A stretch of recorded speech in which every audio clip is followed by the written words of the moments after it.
জয় রাধে।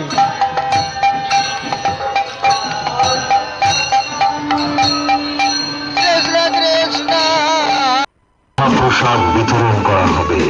সন্ধ্যায় শ্রী শ্রী সত্যনারায়ণ পূজা ও প্রসাদ বিতরণ শেষে উৎসব।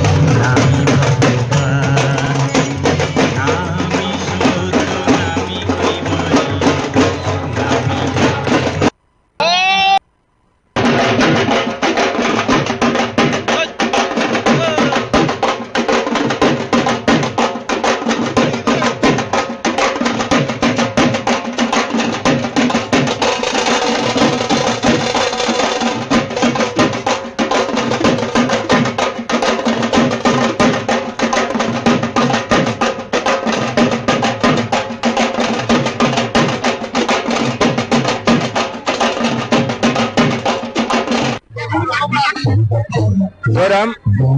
আজকে শ্রী শ্রী রামচন্দ্র দেবের 165তম শুভ আবির্ভাব দিবসের উৎসব শুরু হতে চলছে।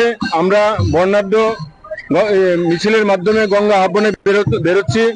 গঙ্গা আহ্বানের মাধ্যমে আমাদের উৎসবের শুভ সূচনা, এবং এই উৎসব চলবে আগামী 2 তারিখ, মানে ফেব্রুয়ারি 2 তারিখ রবিবার অবধি। রবিবার দিন আমাদের মহোৎসবের সত্যনারায়ণ সেবা হয়ে সমাপ্তি, কিন্তু দুপুরবেলা আমাদের মহাপ্রসাদের ব্যবস্থা আছে।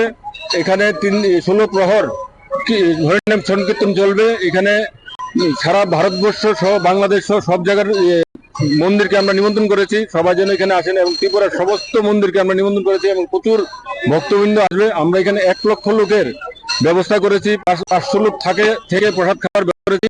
আমরা আপনাদের মাধ্যমে সারা সমগ্র ত্রিপুরাবাসীকে জানাই, আপনারা সবাই আসুন, আনন্দ করুন, প্রসাদ গ্রহণ করুন। সবাইকে নাম দেবেন কাল শনিবার সকাল 9টা আর রবিবার সকাল 9টায়। এখানে নাম দেবেন শ্রী শ্রী ঠাকুর বংশের যুব মহারাজ শ্রীমৎ সুভাষ চক্রবর্তী মহাশয়। আপনারা সবাই স্বাগত।